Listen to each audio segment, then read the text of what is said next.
Hello, everyone. Welcome to Smoke the Podcast. This is episode 8. Thank you, everybody, for tuning in as usual. We really appreciate the support. So, what's the smoke of the day? The HC Series Connecticut. What's in the glass? In the glass today, we have the Rebel Yell Kentucky Straight Bourbon Whiskey. Awesome. And our triggered firearms topic today, California Compliant, a.k.a. featureless ARs. Awesome. I'm excited to talk about this topic. All right, let's get into the smoke of the day. Absolutely. You want to go ahead and pour the whiskey, and I'll read what Cigar International has to say about the HC Series Connecticut cigar. Will do. So, the HC Connecticut is a cigar that has been 5 years in the making, just enough time to make it perfect. This complex blend is chock full of aged Costa Rican, Mexican, and Nicaraguan long fillers, all held together with a feisty Sumatra binder. Topping off this complex bouquet is a beautiful Ecuadorian Connecticut wrapper. The end result is a stunning stick that provides a highly unique and enjoyable experience as the distinct tobaccos truly shine. The HC Connecticut delivers a smooth, creamy, and nutty nuance backed by a subtle to medium-bodied profile. Simply put, it is worth the 5-year wait. So we have already lit these up, and we are about probably halfway through the first third, I would say. Yeah, I'm about halfway through the first third. Really enjoying this, but so far, I did have to do a little retouch. It was burning a little unevenly, and I think I got a good light at the beginning. But in the cigar's defense, we were setting this whole podcast up, so I wasn't paying as close of attention to it as maybe I would now just normally. Yeah, sitting here and talking.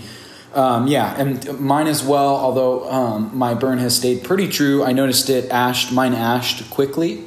But again, we were setting up and I was I think I knocked it around a little bit, so that could be why.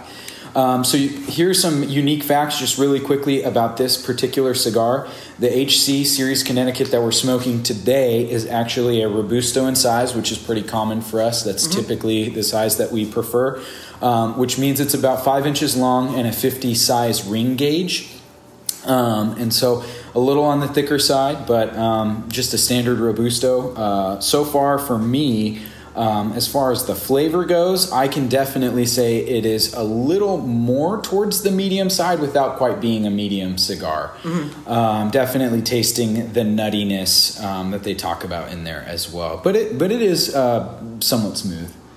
Yes, it's very smooth. The aroma that I'm getting off of it is I'm getting sweetness, and not like artificial sweetness, but sweetness from tobacco leaf sweetness. Yeah. Smells really good, and it's coming off a little bit in the flavor. Not too much bite. Yeah. But a lot of flavor. Yeah, which is kind of interesting. Oftentimes, when you have a cigar that's got a lot of flavor, usually you've got a lot of bite that goes with it, and that can be quite tough sometimes to get through. But, I'm not getting any pepperiness. No, this one all from this. This one's definitely been smooth. Not so creamy, but which is what they describe it as. But definitely smooth with a lot of flavor to it.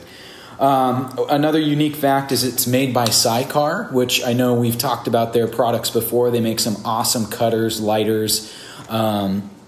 I believe they make ashtrays. They're really, really big in the cigar world because they have these lifetime warranties on all of their products, and they make solid products. So they make pretty much any kind of cigar accessory you can think of. Yeah, and so it's interesting to see that they have their own line, essentially, of cigars, and this thing is pretty delicious. So I noticed, to me, the wrapper on mine, I have a couple of mild cracks in my wrapper.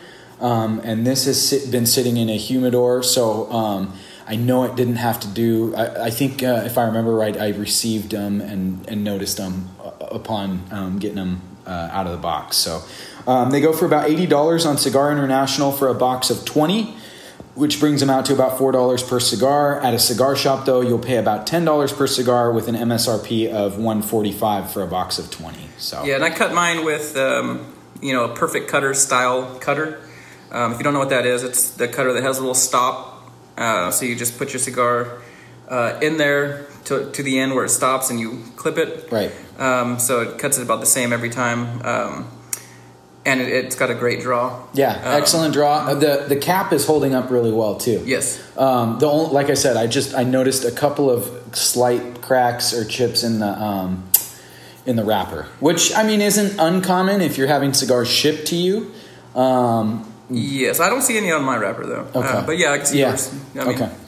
But yeah, I mean, maybe at the end of the day, for $4 a cigar, it tastes great. So I'm not really concerned with the wrapper too much. Yes, this would be one that I would smoke. I would smoke more than one of these. Oh yeah, I think I could easily, just even on the initial light, I think I could easily go with a box of these and probably be pretty happy overall. So, all right, Teddy, what's in the glass? In the glass, we have Rebel Yell, Kentucky Straight Bourbon Whiskey.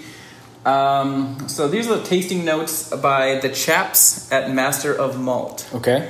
On the nose, they're saying honey, slightly woody raisin, and candy sticks.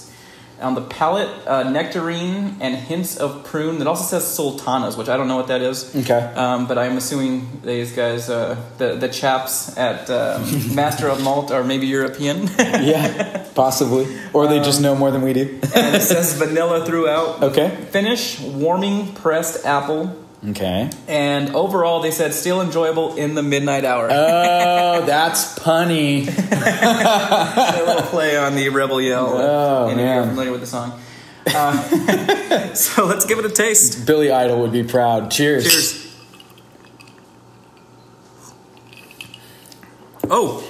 Wow. Wow, that's pretty sweet. That actually makes me cry more. That's a lot sweeter than I expected. Yeah. Pairs well with the cigar, the sweetness of the tobacco. It's not sweetened though, is it? It does not look like it.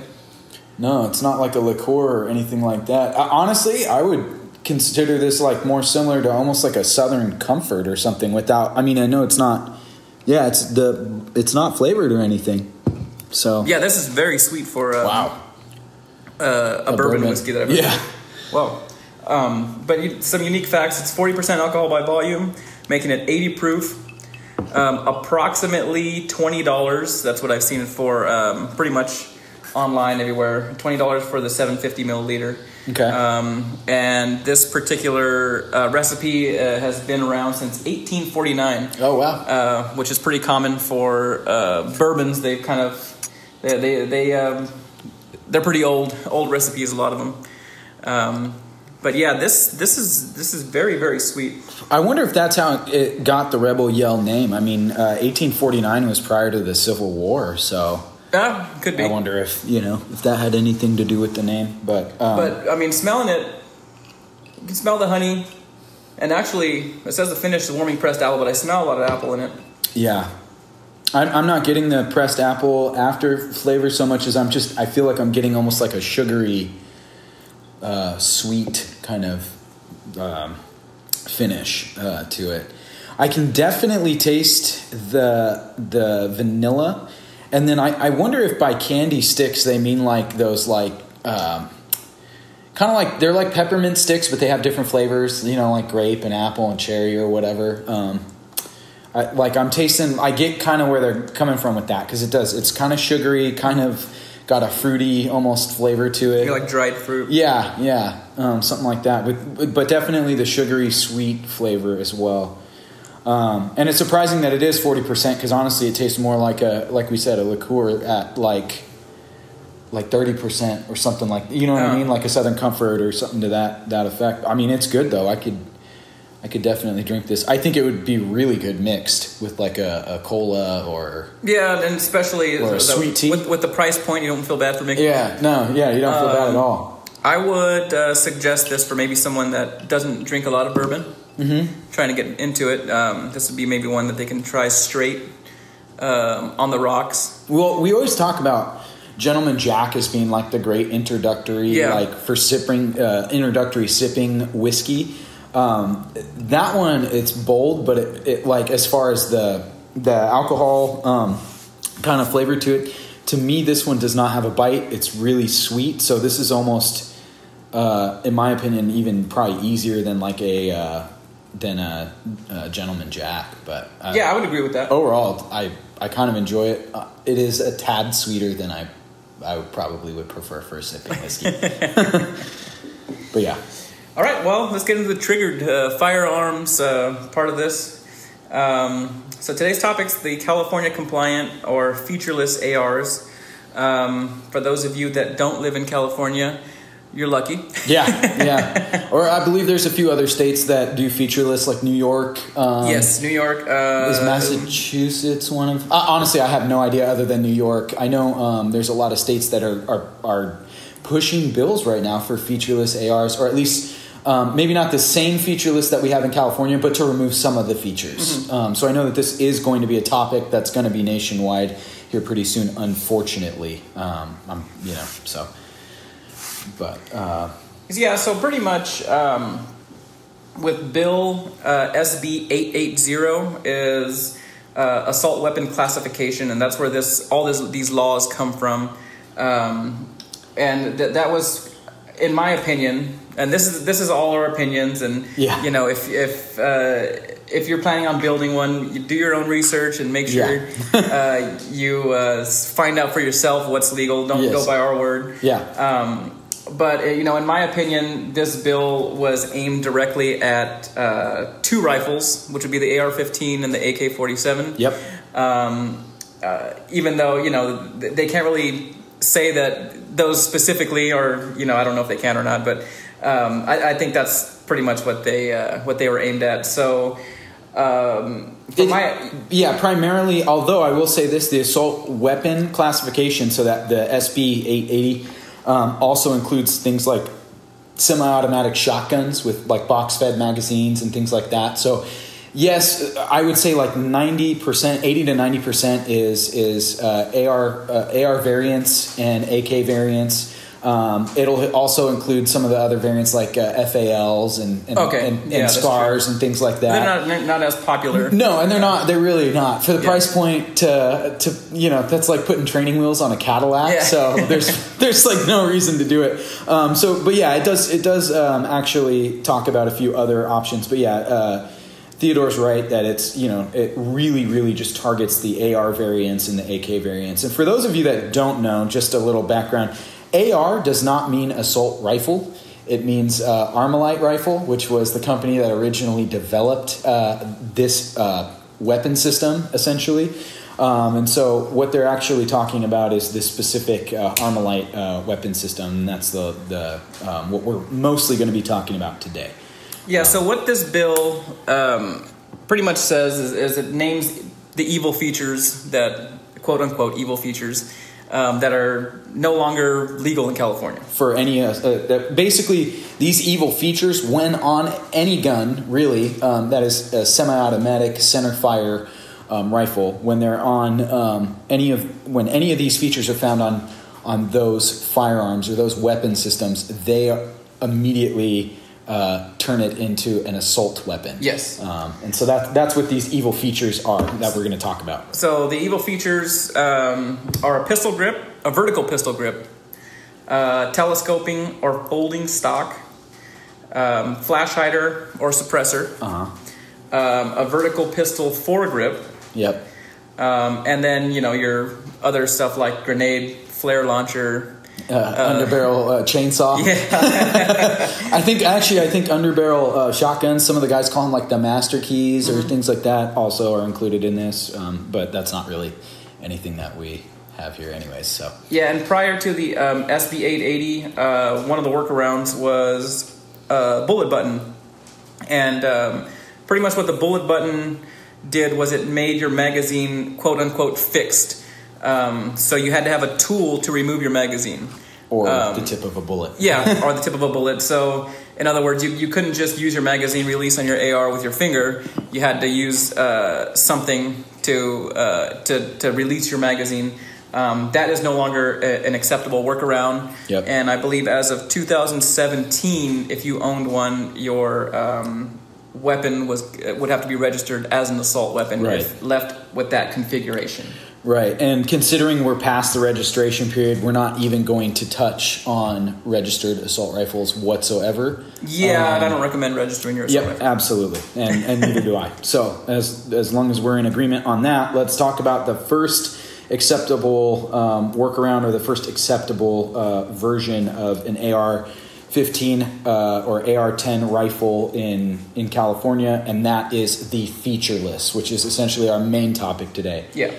So with featureless, really what we're doing is we're stripping away the evil features and we're using California compliant features. Yes. So what we're going to do is we're going to go through each one of those features that we talked about and share with you guys some of the California compliant, I guess, parts or equipment, whatever you want to call it, that are legal and that are acceptable to the law. Again, don't take our word for it. Do your own research. But we thought we would at least try and talk about it a little bit. So. Yeah, I mean, this is one of those things where there's going to be some gray areas, and we'll point those out as we go along. Yeah, absolutely.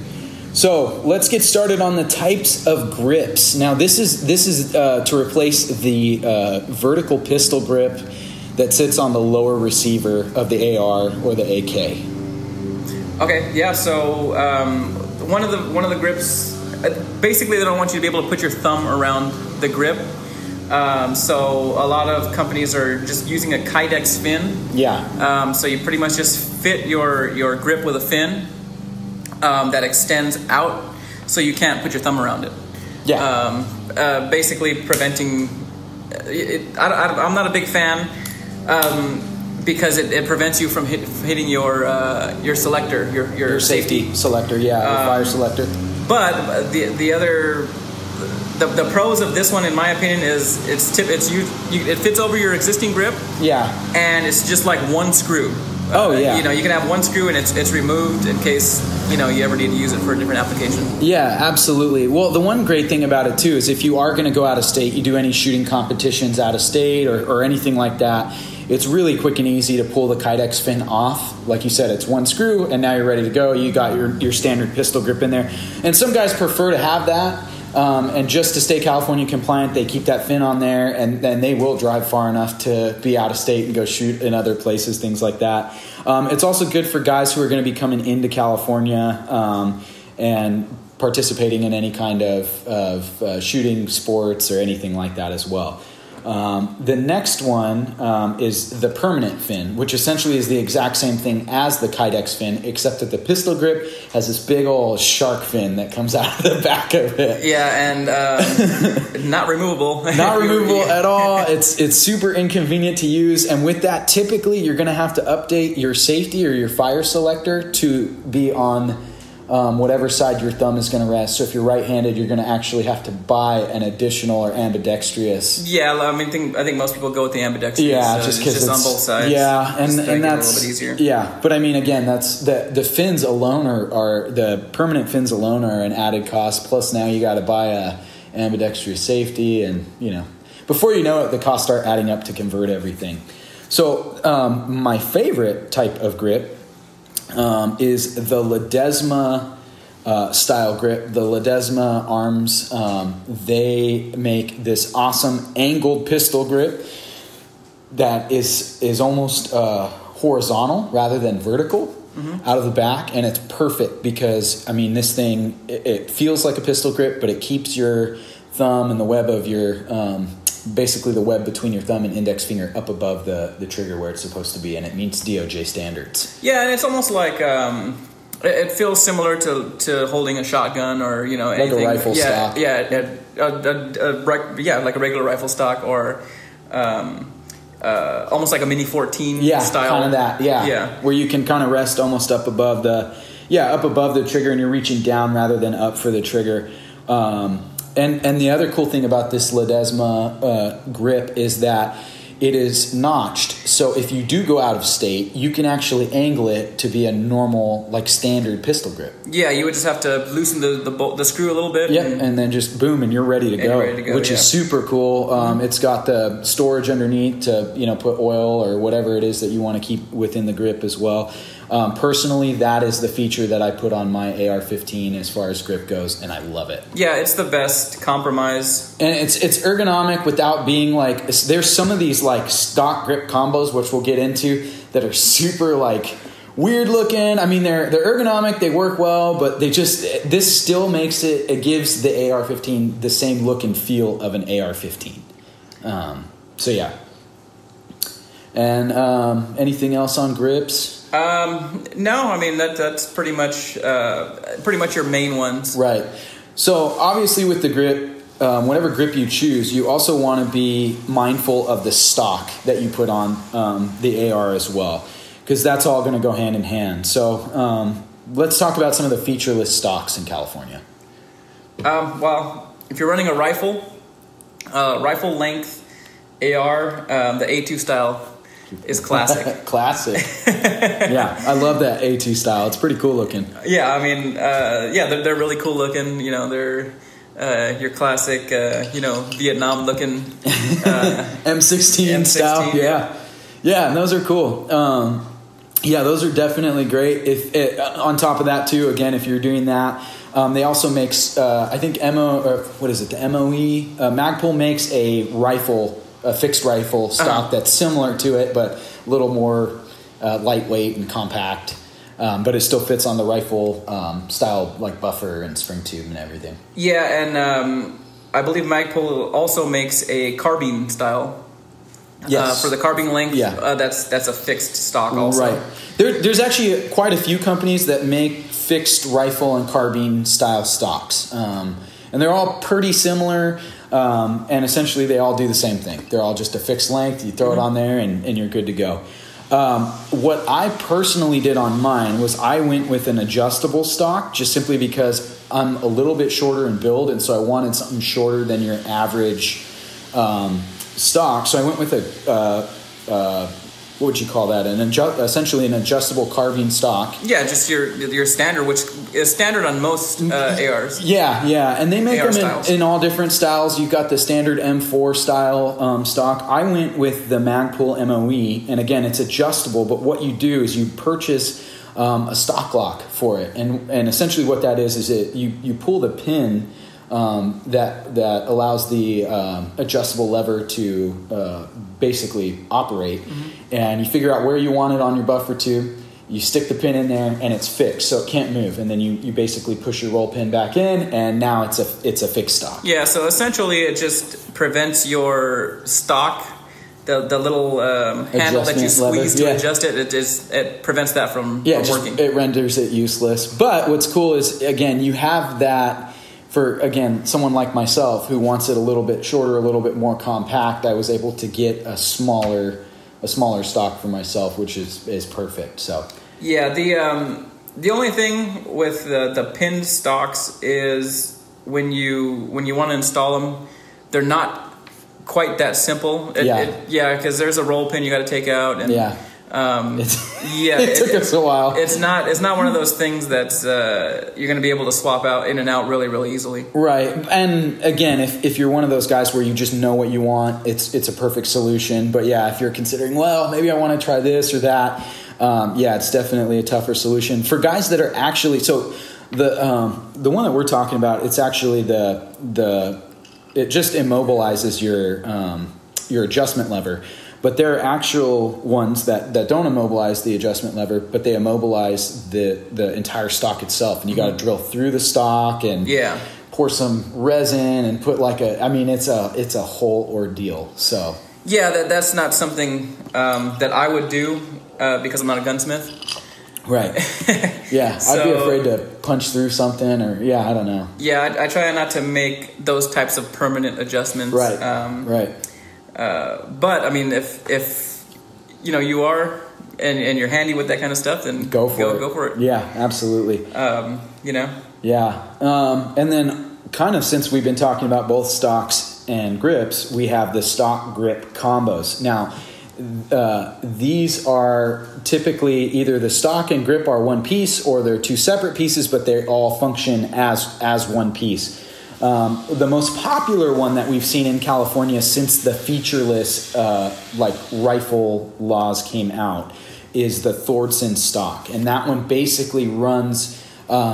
It starts with the pistol grip, and then it's all one piece, comes up into a stock, and then your buffer tube just kind of stands alone on the back of the AR. Yes. Me personally, I don't like the way it looks. I can't stand the way it looks, but I have fired one, and they are super ergonomic, and they feel good. I just can't stand the way it looks. Yes, it really... it looks like a space age. It does not... It changes the whole look of the AR. And the one thing that surprised me with the Ledesma is it really doesn't change the look that much. No. Even though the grip's angled, it doesn't look terribly different. It doesn't look out of place. Yeah. When you see a Thordson stock, it almost makes you do like a double take. Like, whoa, is that an AR? Like, what is that? Yeah. There's a lot of them that are like that. These new like featureless stock grip combos. Yeah. And you're right. The Ledesma, if you see it side by side, you can totally tell the difference with a regular AR versus a featureless AR. But yeah, when you see it on its own, you'd be like, oh my gosh, that's a really cool looking AR. And then go, something's maybe a little different about it or whatever. But yeah, this Thordson makes it look like it's from, out of space, or from I the don't know. Future. Future AR. It shoots lasers. The other one that I'm not a huge fan of as far as looks is the Hera CQR. Oh, that thing is. And to me, that one, it doesn't have the... It doesn't have the same feel as the Thordson because you can't wrap your thumb around it. It basically was designed as a thumb hole. Where you put your thumb through it. But for the California, they just plug the thumb hole. Yeah, so it's one massive chunk of plastic, square chunk of plastic coming out of the back of your gun. Yeah, and that combines your buffer tube and your grip and your stock, everything all into one. Yeah, and it's weird. It definitely looks weird. Yeah. It literally looks like you have a giant rectangle coming out of the back of your AR. Can't stand the way it looks. And that one, I have not fired. I've handled an AR that had it just to kind of see how it felt. And honestly, I was like, I have no desire to even shoot this thing. They're terrible. And then last but not least would be a standard hunting rifle stock. That would be something similar to just a rifle or shotgun stock, like a Mossberg or whatever. And they make them that essentially are modified to fit onto the back of an AR receiver. Some of them have the buffer tube that runs through it. Some of them, the buffer tube sits above it. They're all different, and they come in different shapes and sizes. I would think that would fit more on an AK since It does, yeah. It tends to work a lot better with the AKs. The other one, they make one that looks like the old school World War II BAR, the Browning automatic rifle. And that one looks pretty cool, but that's just a bulky, heavy stock. I don't know if you've seen the Jesse James firearm style. It has the hunting rifle stock. It's kind of like it looks like an AR platform, but the bolt doesn't run all the way out. Okay. Like your standard AR. Yeah. It has the charging handle on the side, almost like an AK. It looks like a mix between an AK and AR. Okay. And they're actually really cool, but they're handmade and they're super expensive. Yeah. But they are California legal. Yeah. It's one of those things where if you're going to do the stock grip combo, do a lot of research, and if you can get your hands on it before you install it, try it out. Yes. Because it's 100%. One of those things where if you're going to spend $100, $200, even on upwards of $500,000 on a totally new system, make sure it's a system that you can actually operate with, that you can actually utilize. Yeah, and since all these laws passed, you can go online and you can see people reviewing all of them. Yeah. There's tons of reviews for these from all of our California brethren who have to put up with all this. The California. Yeah, all this nonsense. Yeah, absolutely. This does not make your AR any less effective. I don't understand this whole thing, but that's a whole different issue. Yeah, it is a whole different issue. It's a whole different podcast. Yeah. All right, so now that we've got the stock, the grip taken care of, or stock grip combo, now we got to talk about the muzzle brake, the flash suppressor or lack thereof. We can't have flash suppressors here, so what do you suggest? Well, this is the area where I think there is the most gray area, because there are a lot of muzzle brakes that are advertised as flash suppressor and compensator combinations, and there's not really any clear-cut definition of what a flash suppressor is in the law, from what I understand. So I just know that I would avoid putting on your standard birdcage flash hider that comes on all the ARs pretty much. I think it's the A2. Yeah, is like the most common. And those are the ones that I just think are flash hiders, even though they don't hide your flash. It just mitigates it, controls it a little bit. Those are the ones that I believe they're trying to outlaw, and I don't necessarily know if they're trying to outlaw flash hiders, or they're just trying to make it harder for people to buy ARs. So this is one that I would be careful. I just put a compensator on mine. The one thing that I've noticed with the compensator is it does make it a lot louder. Especially down the line. If you're in a horizontal line shooting it, because the gas expels sideways. It really makes it loud. From behind the rifle, it doesn't seem too bad. But if you're standing on either side, be ready, because you'll feel the percussion. I've never shot it at night, so I don't know how much flash it has. But with the compensator, man, it's got way more control. That muzzle does not rise at all. It's crazy. It stays on target. It's pretty nice. It's pretty crazy. I always joke, the flash suppressor. I think a lot of the times when these people are writing these laws, and I mean, again, this is all speculation. I have no idea, but I believe when a lot of the times these lawmakers are essentially writing these laws, they hear the word suppressor and they immediately think, oh, it makes it quieter. It's like having a silencer, or it takes the flash away completely to where you can't see it at all. You'd have no idea. I don't think they truly understand that a flash suppressor really doesn't make it any less loud or make it any it mitigates a little bit of the flash, but not a lot. I mean, you can still see it at night, no problem. I think a lot of these things are getting outlawed based off the name. I mean, flash hider. What does it do? It hides your flash. Well, we can't have that. Oh, what about a compensator? I don't know. Who knows? That's fine. Really, what it's doing is the compensator is making you a heck of a lot more accurate. Theodore's right. The muzzle brakes are one of those things where some guys swear by them and love them. I did the same thing. I just put a compensator on mine as well. But those muzzle brakes are, a lot of them look similar to flash suppressors. So even though you may have a muzzle brake, it may be totally legal. I'd hate to be in a situation where you now have to explain that, no, it is a muzzle brake, and then prove that it's a muzzle brake, or just anything like that. And like I said, the gray area, because there's so many muzzle brakes that are designed to do both, it's one of those things that's kind of a risk. Mine is a compensator and is only sold as a compensator. So that's my argument. I don't know if somebody would say that that's not legal, but it should be. I mean, according to my understanding of the law, it's legal. Absolutely. But they sell a lot of cool ones. A lot of nowadays they have like a lot of tunable compensators. Where they have a bunch of screws that kind of plug in, and then you can remove screws to release gas wherever you want it.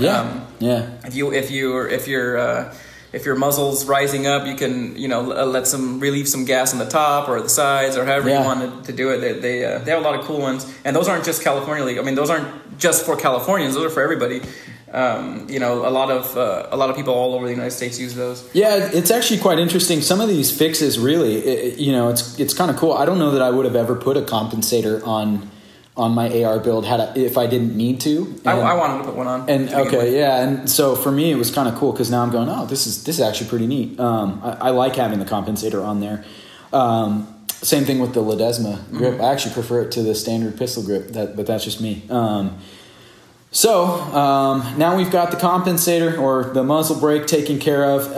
Last but not least, let's talk about the foregrips. Now, a lot of guys love to rock those vertical foregrips. That way they've got, a way to manage the front of the barrel and keep it steady. Unfortunately, in California, any type of vertical foregrip or any pistol style foregrip are illegal.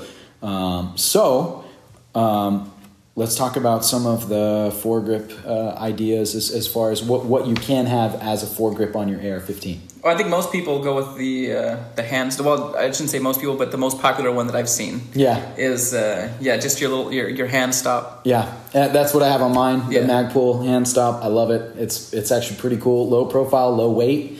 And I think a lot of people would go with that regardless. Yeah, I think so too. I really feel like there's generally two schools of thought with the foregrip. A lot of the guys just prefer that vertical foregrip, and in California you can't have it. So I think 90% of the people go with the hand stop now. Yeah, me personally, I've never been a big fan of the foregrip, vertical foregrip. My big problem with this law is, like, my dad, for example, had a bad shoulder injury, so he can't lift his arm high enough to really aim. Right. So with that vertical foregrip would make it easier for him because he's got rotator cuff injury. So when he rotates his palm upward, he can't lift his arm all the way up. But if he has it sideways, like holding a vertical foregrip, he has more control and he can actually use it. But that's illegal. So well, you know, it's interesting that you bring that up. I think a lot of people who have never shot AR-15s before, you take them out to the range, and their natural reaction is to not want to put their hand around the handguard, basically. Yeah, the handguard. Yeah, they because it's too close to the barrel and everything, and so there's like a little bit of timidness that goes with it, and so that's where I think the vertical foregrip is good. A lot of people, like I said, love them. Me personally as well. I've not usually that's not something I would probably put on mine. I wanted the hand stop from the beginning, so I was happy that was a feature that I could have. One of the other solutions, if you don't really like that low profile hand stop and you want something with a little more surface area to it, would be the angled foregrip. Those are super popular. I know, again, I'm a Magpul fan, so for me, everything on my AR is pretty much Magpul or Ledesma, and so the Magpul angled foregrip is pretty cool. I know you see that a lot in video games. It's featured in like a lot of the Battlefield series and Call of Duty. A lot of them use it. So it's popular. What's funny is I don't know that many people that actually have them. I think I know like maybe one or two people that I know personally that shoot ARs that swear by the angled foregrip. But for the most part, I really don't see it a lot. Yeah, I rock no foregrip. I go straight handguard, man. There you go, man. And what about the Riker side grip? That's not something I'm very familiar with. So the Riker side grip's actually pretty cool. I've been seeing it advertised a lot lately, and it is a good solution for somebody like your dad, my uncle, who has a shoulder injury. And the reason for that is it acts similar to a vertical foregrip. It's mounted on the side of your AR rather than on the bottom. And it's kind of like a ergonomically like angled almost like an oval, but it's leaning forward out. Basically. Okay, so almost like a knob. Yeah, like a knob. Yeah. Kind of like a knob that you have on the end of the barrel there, and you could put it anywhere on the barrel, but yeah, you put it on whatever your forward side is, and basically you grip it, and you're going to grip it vertically rather than horizontally. But a lot of guys who can't have the angled foregrip prefer it. Just because it makes it a little easier, and you don't have to rotate your hand underneath the barrel, which is pretty cool. So yeah, I personally haven't used one, but I've been seeing them advertised a ton. I'm gonna have to look into that. Yeah, they look pretty cool. I mean, they're kind of unique, but again, they're pretty cool for people that prefer them or that need them. So I'm sure there's other foregrip ideas. Some guys will literally just put rail covers all the way around, and for them, that's more than enough. They're gonna grip the rail no matter what. So having rail covers is a quick and easy fix. Now, before we jump into, actually, that summarizes the featureless AR. That essentially takes care of all of the and once you have a fully featureless AR, you can have a standard magazine release, which is pretty cool. Yes, which is the reason why most people go that route. Because I mean, even with the bullet button, it's still you have to use a tool to take it out. That was kind of inconvenient. So I think if I probably would have went featureless anyway. Because you got to take the bullet button off and use a standard magazine release. Right, it makes it a lot easier. Now, before we get into our next workaround to the AR laws, let's revisit the cigar. Well, for me, I've had to touch this thing up about 3 times. Yeah, I can definitely tell the construction not as good as some of the other ones we've had. But very flavorful. Yeah, super good. I don't mind having to retouch it if the flavor is that good. If it's the cigar where I'm like, wow, this is really, really it tastes good. The amount of smoke, the draw is good. Everything is good, other than the fact that I've had to relight it, I think, twice now. Yeah, I'm a little over halfway. About the halfway point, I was having trouble keeping it lit, and then all of a sudden it just kicked back up where I didn't have to babysit it so much. So the area of the wrapper on mine that was cracked, that's where I started catching a lot of issues with it staying lit. And then relighting it was starting to char all over the outside of the wrapper. Now that I'm past that, it's good. It's starting to get a tad more peppery to it, or a little bit more of a bite to it. Feel a little bit more of a bite. However, the flavor is getting better as we go too. So it's kind of... it's kind of negating the fact that it's getting a little crispier. And I think it pairs perfectly with this Rebel Yell. Yeah, I think the sweetness really lends itself well to this cigar. I'm still on my first pour. I think Ryan may have poured himself another finger or two. About a finger. This time it's neat, and even neat, it's delicious. Yeah, I've noticed as my ice melts, which if you listen to the podcast, you know that I like my whiskey with a little bit of melted ice. It kind of dumbs down the sweetness, which is pretty good for me. I don't like overly sweet whiskey. Yeah. I will say, the sweetness is a tad overwhelming, but still pretty good.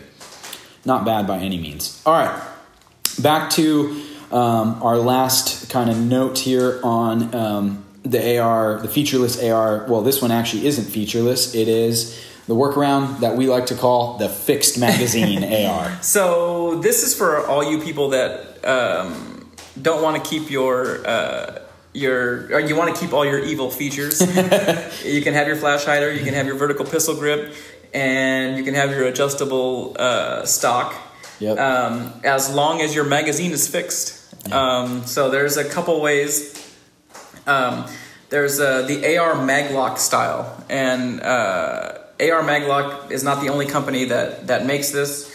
There are multiple companies coming out with different systems, but essentially what you need to do is you need to open the action of your gun to remove the magazine.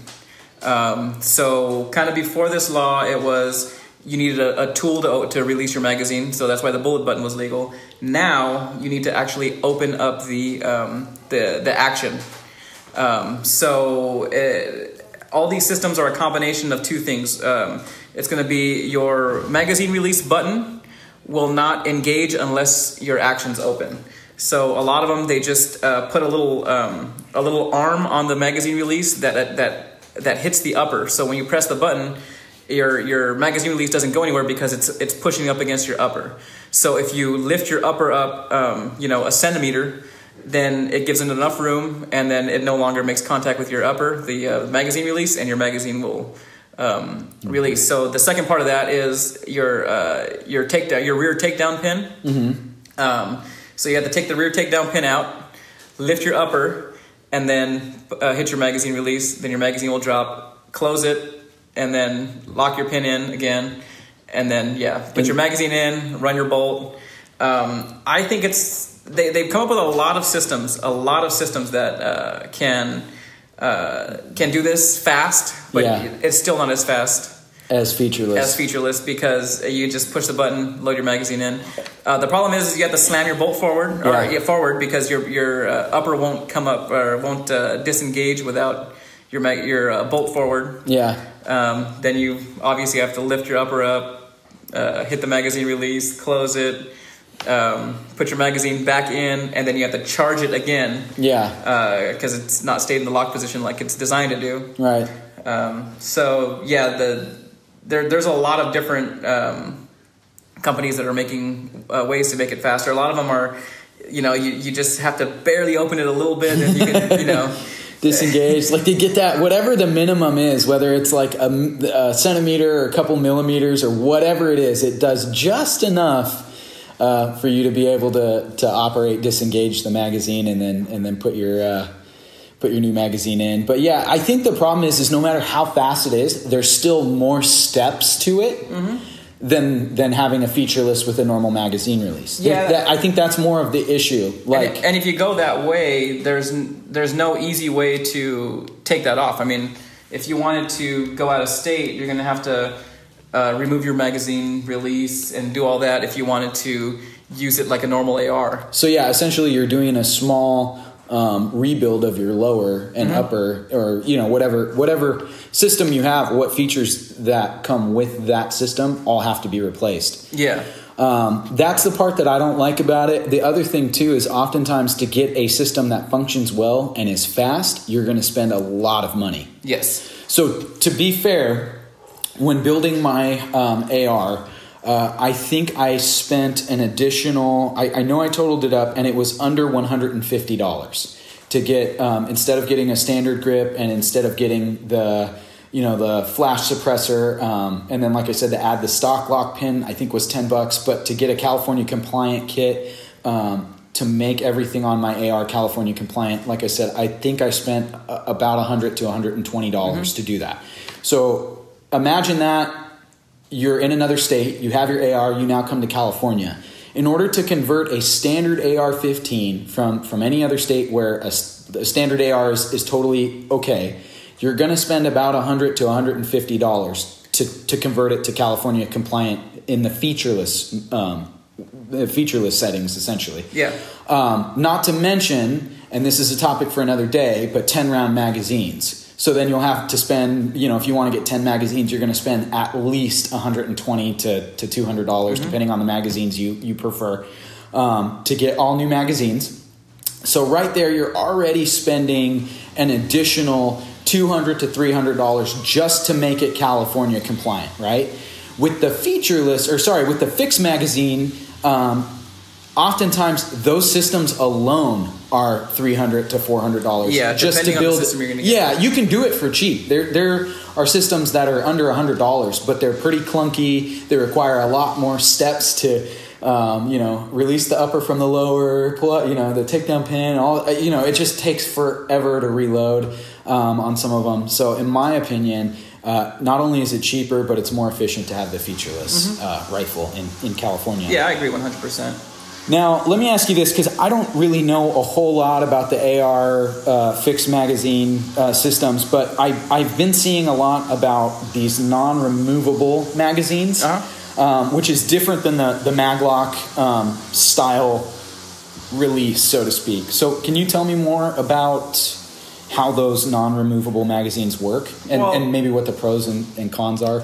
Essentially, the ones that I've seen, there's a couple different ones. So you have your top loading magazines, and that would be a magazine that you would open your action and you actually feed the magazine from the top of your lower down, and those you load the bullets in that magazine from the top with your action open, and you essentially just load it like you would a normal magazine, but it's still in your rifle. So more like an old school bolt action rifle. I mean, you're top loading these things. Kind of top loading. Almost like an M1 or SKS, where you need you got to take probably a stripper clip and just. You can. Man. Yes. That is. Well, the whole front end of your barrel is hanging out in front of you. Oh my gosh! And that's not. I mean, that might be okay for people that are just going to be at the range or whatever. Yeah, do maybe long distance sport shooting, or I don't know. But I wouldn't recommend that for any practical use. The other one that was popular a couple months ago, where I've kind of seen them everywhere, are I'm sorry, I don't know the company that makes it, but it's essentially the same way. You install it from the top down, like you would the other magazines, but there's a little window. Actually, it's a little slide that goes over the magazine that you pull down, and with your action and everything closed, you can access the magazine from the side, side of your side magazine. port? Yes, it's a side port essentially. and there's like a spring, and I think from the outside of the magazine you pull the spring down, and then you just drop your bullets in there, and then you slide the cover to cover the side port, and then the spring shoots up essentially. You release the spring, and then it puts it under pressure, and then you use them that way. And I seen people. I think they had like preloaded like stripper clips there, where you can just boom, load those things up pretty quick. Yeah. But again, to me, magazines are one of those things that can go wrong. Yeah. And if there's a feeding issue, you essentially have to have another magazine handy, and you have to take it out. And actually, that one requires an install. So I believe there's a couple of Allen screws in there that lock that magazine, that whole system in place. Right. So that to me is not the way to go either. But it's another option. It'll let you keep all your features and everything. Right. But you just don't have a magazine release. So two things to note with the top loading. The thing that worries me about that, okay, back to the top loading where you gotta manually push them and feed them in like a bolt action SKS, something like that. My worry with that is now you've got this AR, and let's say you want to unload it quickly, or you need to unload it. You're at the range and it's a line break, and now you got to unload it. Now you got to rack out every single one of those essentially to get those out of the magazine. Correct? I mean, that's in my mind. That's probably one of the only ways to get the bullets out. Right? That would, yes. I've never thought about it, but I think that's the only way you'd have to manually, unless you can run the charging handle and eject every single one. Unless you could open up the action and then slide the magazine out, or are those ones fixed in there as well? No, the ones that I've seen, if you open up the action, you can pull the magazine out. Oh, so that might be the quick way to do it. But even still, my worry with that is just it's not as simple as just dropping the magazine, racking the charging handle, making sure, okay, I'm clear. You know what I mean? That's my worry with that one. The side loading, now this is, to me, it's just a kind of a joke or funny. I'm sure that they're useful, but I guess 2 points on this is, A, it reminds me of an airsoft magazine where you pull, or a BB gun magazine where you pull the spring down, you pour in your BBs, and once it hits the top, boom, you hit it, and you're good to go. Or even like an old school 22 where you just feed them down the tube and, all right, we're good. I mean, and that could have been the inspiration. It very well could have been. My worry with it is, at least with the top loading magazines, that they function very similar to a normal magazine. With these side loading magazines, they're new. They're newly innovated. Are they battle tested? Are they tried and true? Not that you're going to want to take this thing and do anything, but let's talk about like if worst case scenario, end of the world, zombie apocalypse type thing. I mean, I wonder how well they function. And like you said, magazines are one of those things. You want to know that your magazine is reliable. You know, you can buy a budget build AR, but get good magazines. Like at the end of the day, you want to make sure that your magazines feed. Yeah. And that's my worry, is that they haven't been around all that long. So I wonder, what the longevity of them are. Especially if you're pulling that spring down, then releasing it and pulling it down. You know what I'm saying? And so that's my worry with that. Essentially, what's going on in California is, as the lawmakers make the laws, the manufacturers of accessories and guns are kind of making workarounds.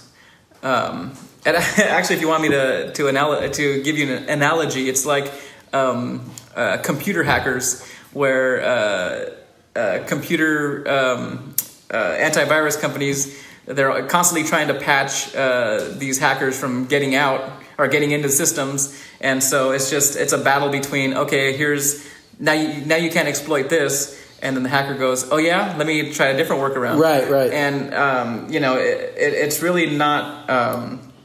I shouldn't say not fair. I mean, to me it isn't. It's not fair. But this battle between lawmakers and the manufacturers, when really these laws are just unfair, in my opinion. Well, the thing that upsets me about the whole thing is, you've got all these guys that make their living off of providing quality weapon systems and accessories to consumers that want to purchase them, and now because of these laws, the companies are being hit with all this research and development now that they have to pay for and do to manufacture these new parts, so that way people in California and New York and in a lot of these states where these featureless items are required, or where anything, for example, is restricted and required, they're having to put all their time and effort into developing these. In turn, that costs them a lot of money, which then gets passed on to the consumer as well. There is no reason why a Kydex fin should cost me $40. No. It's a piece of Kydex with a screw. Yes. I mean, in reality, in order to probably manufacture it, I'm going to guess it costs less than probably $2 to manufacture. Yeah. Maybe a little more, but still. No, I think that's about right. But the fact that they're selling these for $40 or more even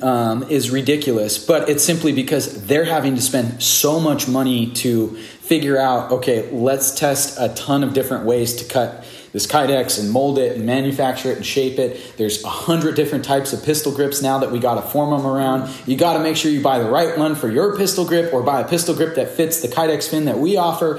And I'm just using that as an example, but it's the same thing with these magazines. Now these companies that are producing them are going, okay, there's a need, let's figure out how to do it, but it's going to cost us a lot of money to get there. Yeah, and then that cost is sent down to the consumer. Right, yeah. And so that's why for me, when they said featureless, I'm like, okay, compensators are common, fixed stocks are common. I went with, I know I used the stock lock, but basically everything on my rifle is fairly standard that fits into the featureless category. I didn't do anything that was too out of the norm. Even with the magazines that I chose 10-round magazines that are still in the body of the longer 30-round body, but they're fixed 10-round magazines, which it's I know it's a tried and true system. It's the same spring, but it's shortened to 10 rounds. It's one of those things where it's like I know it's going to work. Some of these other options are super cool. From what you're telling me, they sound really interesting, especially in the fixed magazine. But yeah, I wonder, are they all that user friendly? Are they quick? Are they efficient? And then are they going to last? And that's more my concern. Well, I would back to the fixed magazines. Not necessarily a bad thing. The top loading magazines have one huge perk, in my opinion. Okay. And if you get the top-loading magazine that doesn't require any install, they're great for transporting your AR. Because if by any chance there's any question, like say you have a muzzle brake / flash hider, and somebody's like, hey, you're not supposed to have that, you can just say, look, it's fixed magazine. Yeah. My magazine's fixed. Everything's, that nullifies every other thing. And if you transport it that way, to me, that's the way to go. Yeah. And then when you get to the range, you can just use your, pull that thing out, use your regular magazines, and then when you're ready to pack it up, put that fixed magazine in there. And honestly, if you're just going to be doing target shooting and things like that, you're not doing any type of defensive training or anything where you're having to change out magazines, it's really not a bad option. Like I said, if there is a way, like you were saying, where you can just lift the upper and then just pop that thing out, it really isn't as bad as I initially thought when you were describing it. And so for me, I would say, okay, that's not a big deal. The other thing that we didn't talk about, which again is probably for another day, but they do make 10-round magazines that are just short 10-rounders, and those are always good as well too. I mean, if you were worried about the whole 10, 30 round and featureless and everything. Yeah, because just to get into the magazines a little bit, there's a little bit of a gray area that, from my understanding, could be an issue. And Ryan kind of did the research and figured out his interpretation of the law. But from my understanding, the magazines, if they're 10 30s, which are 10 round magazines in a 30 round case, then they cannot. You can't take them apart and modify them back to a 30 rounder. But what Ryan found is if they have a 10 round spring, then you can't turn them back into a 30 rounder without buying extra parts. Yeah, you can't just pull the riser, because a lot of those initially when it came out, a lot of them had a riser, which took up the place of 20 rounds, and then it would just crunch that 30 round spring down to only a 10 round capacity. Part of the problem is that's horrible for the spring. Because it's constantly sitting with 20 rounds of pressure, so to speak. And then guys would just go to the range or whatever and put their risers in, and then when they got home, they would pull the riser out, and now they've got a 30-round magazine. A lot of companies now are either pinning them, or they're doing, like the ones that I purchased, they have a 20-round riser but with a 10-round spring. So if you pull that riser out, you're not going to be able to shoot anything out of it. Yeah, your magazine is completely ineffective. And the magazines that I have, they're permanently modified. So basically, I don't know how they did it, but it's almost like they super glued the bottom of the magazine, so you just cannot take the magazine apart, which is not good. I mean, I only have 2 of them, so I'm probably going to purchase some other ones. It's not good for cleaning and maintenance purposes. Yeah, because essentially you can never take your magazine apart. Yeah, and so those we'll have a whole nother topic on the low capacity versus high capacity magazines. The other workaround is it's not illegal to buy any magazine parts separately. True. It's just illegal to have them all together. Yeah, have them all together. So if you are shooting out of state doing competitions, there are a lot of guys in California that go out of state and participate in 3-gun competitions or defensive training, things like that. It's totally okay to have them disassembled, and then when you go out and do what you're going to do out of state, then you're good. The only reason why I wanted to just bring up that little bit on it is simply because we are talking about ARs and it's the nature of the beast. So. Yep. Again, we will come back with that. Other than that's pretty much it. That sums up everything I had to say about the AR-15 laws, both featureless, and then obviously a lot more about the fixed magazine option. So yeah, I mean that's California in a nutshell for everybody who wants to own a quote-unquote assault rifle. So to sum up, what we're saying is you got to jump through a lot of extra hoops, spend a lot of extra money, and just kind of be at a disadvantage no matter what. However, the lesser of all the evils, in my opinion, is the featureless option. Yeah, and that's the route that I went also. So I agree. Do you have any closing thoughts on the cigar? I had to relight again. You can definitely tell that these are budget cigars at the $4 price point. The flavor's all there. Yeah. They taste like an $8 cigar to me. But you can definitely tell that $4 price point is totally due to construction. I would say budget construction. Budget construction. On a premium taste. On a premium. It's a featureless cigar. You have to keep relighting it. And so actually, this is a perfect cigar for our topic today. Any closing thoughts on the whiskey? Whiskey is still sweet. Still good. At the end of the day, I could drink this in the midnight hour and it will keep me crying for more and more and more. So, well, for me personally on the whiskey, a little too sweet for me to drink regularly. It's not bad though. I definitely would recommend this for beginners. Yeah. Or for people that don't typically drink bourbon straight. Yeah. This might be a good one to get somebody into because there's no burn, on the way down. Yeah. It's pretty smooth. It's got that sweetness that I think a lot of people might be looking for. That's just not a particular flavor that I'm used to. I don't think either of us truly appreciate as some others might. Good for beginners though. And actually, I'm quite excited. Maybe I'll have another glass later this evening, mixed with some cola or something to that effect. Yeah, and I think it'd be really good mix. At about $20, I mean, you're not throwing away a ton of money. That's about the same price as a bottle of Jack Daniels. Yeah. So. Follow us at Smoke the Podcast on Instagram and Facebook. Yep. As always, thank you everybody for your support, and we really appreciate it. Yeah, any feedback is welcome. We love to know what we can improve on. If you noticed a little difference in sound today, it's because it's raining and we had some technical difficulties outside. So we are actually indoors today, and it's actually quite nice. It's not. Yeah. We're from California, so anything below like 60 degrees is cold. So, but yeah, again, thank you for listening. Give us your feedback. Follow us on Facebook and Instagram. Again, at Smoke the Podcast. I think that went super good. Yeah. Pretty good. Yeah, I think so. That was a good one.